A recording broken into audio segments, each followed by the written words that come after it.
নমস্কার বন্ধুরা, গ্রাম বাংলার রান্নাঘরে সবাইকে স্বাগত।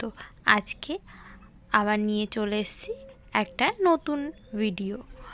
আজকে আপনাদের সাথে শেয়ার করব কড়াইশুঁটির কচুরি।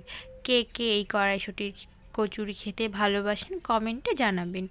আমরা এখানে কড়াইশুঁটিগুলোকে ছাড়িয়ে ভালো করে ধুয়ে নিয়েছি। প্রথমে গরম জল বসিয়ে দিয়েছি, জলে কড়াইশুঁটিগুলো দিয়ে সেদ্ধ করে নেব। এবার ঢেকে দেব, ঢেকে দিলে কড়াইশুঁটিটা তাড়াতাড়ি সেদ্ধ হয়ে যাবে। সেদ্ধ হয়ে গেছে, নামিয়ে নিয়েছি। এইবার শিলনোড়াতে ভালো করে কড়াইশুঁটিগুলো আমরা বেটে নেব। তার মধ্যে কয়েকটা কাঁচা লঙ্কা ও কতখানি আদা দিয়ে ভালো করে আমরা কড়াইশুঁটির পেস্টটা করে নেব। আপনারা চাইলে এটি মিক্সারেও বেটে নিতে পারেন। আমি শিলনোড়ায় যেহেতু বাটি, তাই শিলনোড়ায় ভালো করে কড়াইশুঁটিটা বেটে নেব। এই শীতকালে কড়াইশুঁটির কচুরি, পালং কচুরি, প্রায় অনেক রকমের কচুরি খাওয়া হয়। একটু আদা লঙ্কা দিলে পুরটা বেশ খেতে ভালো হয়। আমাদের বাটা প্রায় হয়ে যাচ্ছে। আমরা এইভাবে একদম মিহি করে বেটে নেবেন, যাতে দানা দানা না থাকে।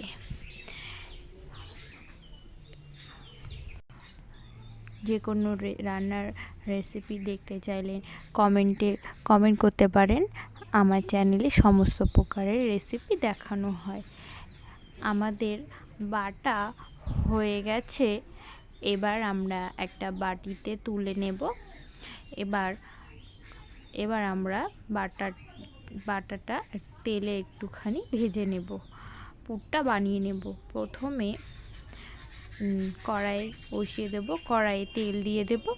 তেল গরম হয়ে গেছে, তাতে একটা শুকনো লঙ্কা, কালো জিরে ফোড়ন দিয়ে একটু তেলটা আসলে আমরা পুর করার জন্য যে মটরশুঁটিটা বেটেছি সেটা দিয়ে দেব।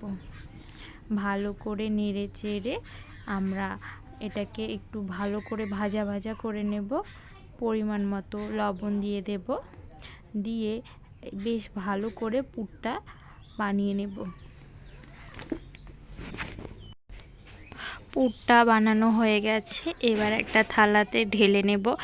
এইবার থালার মধ্যে ময়দা নিয়েছি, তাতে লবণ, পরিমাণ মতো সর্ষের তেল ও কতখানি চিনি দিয়ে আমরা কচুরি করার জন্য ময়দাটা মেখে নেব। আমরা আগে থেকে গরম জল করে রেখেছি, গরম জল দিয়ে ভালো করে ময়দার ডোটা মেখে নেব। গরম জল দিয়ে মাখলে ময়দার ডোটা বেশ নরম হয় ও কচুরি বা লুচি খুব ভালো ফোলে ও একদম শক্ত হয় না। এবার আমরা গোল গোল করে লেচি কেটে নেব। এদিকে আমাদের ভালো করে লেচি কাটা হয়ে গেছে। এবার ওই লেচিগুলো একটু গোল করে নিয়ে তার মধ্যে পুর ভরে ভালো করে পুরটা ভরে লেচিটা ভালো করে মুখটা আটকে দেব, যাতে বেলার সময় মুখটা না ফেটে যায় ও তেলে দিলে যাতে পুরটা না বের হয়ে যায়। এরকমভাবে পুরটা ভালো করে আটকে আবার গোল করে নেব। এই রকমভাবে গোল করে তার মধ্যে পুর ভরে ভালো করে আটকে দেব। সবগুলো একই রকমভাবে করে নেব। আপনারা বাড়িতে একবার এইভাবে ট্রাই করবেন, ভীষণ ভালো লাগে। শীতকালে এই রকম গরম গরম কচুরি সাথে আলুর দম বেশ ভালো লাগে। আপনারা এই রকমভাবে কড়াইশুঁটির কচুরি করে দেখবেন, ভালো লাগবে। আবার আরেক রকমভাবেও করা যায়। এটা পুর না ভরে কড়াইশুঁটিটা ময়দার সাথে কড়াইশুঁটিটা বেটে একসাথে মেখে ওই রকমভাবে করলেও কড়াইশুঁটির কচুরি ভালো হয় খেতে। এবার আমাদের সব লেচি কাটা হয়ে গেছে। এইবার তার মধ্যে সর্ষের তেল দিয়ে সর্ষের তেলে ভালো করে লেচিটা মিশিয়ে এরকমভাবে বেশ মোটা মোটা করেই রাখবো, কারণ বেশি পাতলা করলে পুরটা আবার বেরিয়ে যাবে। এরকমভাবে বেলে আমরা তেলে দিয়ে দেব। এদিকে কড়াইয়ে তেল বসিয়ে দিয়েছি, তেলও গরম হয়ে গেছে। এবার আমরা তেলে দিয়ে বেশ লাল লাল করে কড়াইশুঁটির কচুরিগুলো ভেজে নেব। এদিকে ওটা ভাজা হতে হতে আমরা আরেকটা বেলে নেব। এরমভাবে একটু মোটা মোটা করে রাখবো, না হলে এটা থেকে পুর বেরিয়ে যাবে।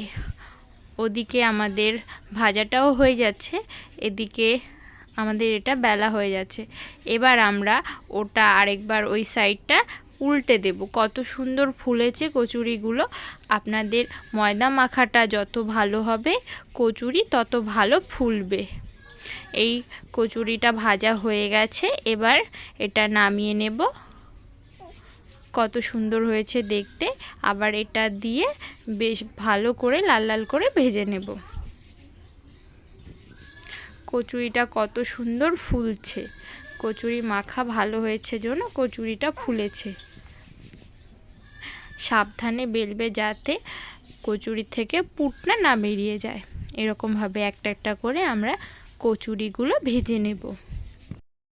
এই রকমভাবে বাড়িতে একবার কড়াইশুঁটির কচুরি বানিয়ে দেখবেন, ভীষণ ভালো লাগবে। আর ভিডিওটি ভালো লাগলে লাইক, কমেন্ট, শেয়ার ও চ্যানেলটি সাবস্ক্রাইব করে পাশে থাকবেন। ধন্যবাদ।